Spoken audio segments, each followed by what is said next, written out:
और भारत में नौटंकी बहुत है बिजनेस के लिए। भारत में बड़े बिजनेसमैन क्यों नहीं पैदा होते? यहां नौटंकी 50,000 का मोबाइल खरीद लेगा, लेकिन उसी परिवार के किसी इंसान को बोलिए 10,000 बिजनेस में लगा, गारंटी क्या है? तू साला जिएगा अगले 4-5 दिन, इसका गारंटी लेके आया है? बिजनेस का पैसों से कोई लेना देना नहीं। आपकी जिंदगी किसी प्लान से नहीं बदलती साहब। आपकी जिंदगी उस दिन बदलती है जिस दिन आपको अपने जीवन का दुख पता चलता है कि मेरे को दुख है कि नहीं। रियलाइज करते हैं आप लोग। जब आपको लगता है कि मैं जहां हूं इसके लायक नहीं, मैं इससे बड़ा आदमी हूं, मेरे को ये जिंदगी चाहिए नहीं, मैं ये घर डिजर्व नहीं करता, मेरे माँ बाप ऐसे रहेंगे, ये चलेगा नहीं, मैं इधर आया उस खानदान में, मैं कुछ बदलूंगा इधर। और जिसको दुखी नहीं है, जो बड़ा खुश है, इतना बड़ा घर मिल गया, उसी में खुश है।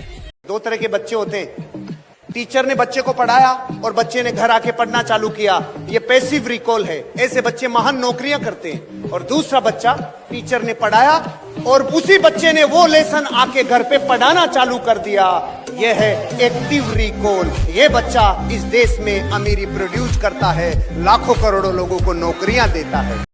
आपको अपना एटीट्यूड मजबूत रखना होगा। जितना जबरदस्त नजरिया उतना जीवन, क्योंकि नजरिए की भूमि के ऊपर उगती है चीजें। अगर मुंह में नमक की डली रख ले और रसगुल्ला हल्दीराम का खाएं, खारा, रसगुल्ला खारा नहीं है। अच्छा फिर बीका जी का लाके दिया, बीका जी ये ले, हाँ खारा। मैं आपसे पूछता हूँ, रसगुल्ले में है क्या प्रॉब्लम? रसगुल्ला बिना खाए भी उसको देखने मात्र से मीठा स्वाद आ जाता है। रसगुल्ला ऐसा आइटम है, खाने से नहीं आ रहा मतलब प्रॉब्लम रसगुल्ले में नहीं है। ये बिजनेस नहीं चल रहा तो प्रॉब्लम इस बिजनेस में नहीं है। नमक की डली निकाल, नजरिया है वो तेरा। BMW, ओडी, फरारी चाहिए क्या? क्या खुद का बंगला चाहिए क्या? लाखों रुपए का केस चाहिए क्या? अरे जिंदगी में विदेश के भ्रमण चाहिए क्या? जिंदगी बिंदास जियो, कभी किसी का प्राइस टैग नहीं देखना पड़े, ऐसी जिंदगी चाहिए क्या? सीधा फार्मूला, डरों से बड़े होने चाहिए सपने। डर कैसा भी हो सकता है, कितना ही आतंक मच जाए, कितना ऊतरी उपार चढ़ाओ, कुछ भी हो जाए, डरना नहीं सर, डरना नहीं, कभी भी भागना नहीं, डरना नहीं, बिलों में मत घुसना, कुछ भी हो जाए दुनिया इधर से उधर, डरना नहीं, क्योंकि डर के बाद की जिंदगी मौत से बदतर है। अगर जिंदगी में आपको यह विश्वास है कि कोई ना कोई रास्ता प्रकृति दिखाएगी या दुश्मन कुछ ना कुछ गलती करेगा, या तो हमें कोई प्रकृति हेल्प करेगी या सामने वाले को कोई प्रकृति समझाएगी, ऑटोमेटिक हो गया। ऐसे आप में से जो लोग कह रहे हैं अब कस्टमर कहां से लाएं, अब ये कोई टूथपेस्ट थोड़ी है जो एक को 3 बार बेचे हैं, प्लॉट है ये, करें क्या? तो क्या करें, अपने भीतर झांको और वो कौन सी चीज है जिसने डोनाल्ड ट्रंप को डोनाल्ड ट्रंप बनाया, वो सीखो। उसने अपनी जिंदगी के रिसोर्सेज को जब जब प्रकृति ने मदद की, टेक्नोलॉजी ने मदद की, एक्सपेंड किया। क्या एक्सपेंशन किया? ग्राहकों को खोजने का पहला तरीका social media platform. Social media platform का मतलब है उसमें आपने कर क्या रखा है, आपकी इमेज आपके उस अकाउंट पे कैसी है, ये इंपॉर्टेंट है। एक आदमी था, रोज जूतों के लिए अपने माँ बाप को गाली देता था, रोज कहता था मेरे माँ बाप साले मुझे जूते नहीं दिलाते, रोज कहता था। बस उस दिन बाद कभी नहीं बोला।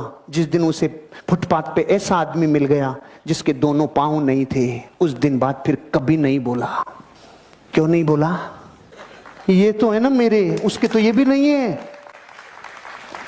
अगर आप जीवन भर उन चीजों पे रोओगे जो नहीं है, तो ये जन्म नहीं कई जन्म कम पड़ेंगे रोने के लिए।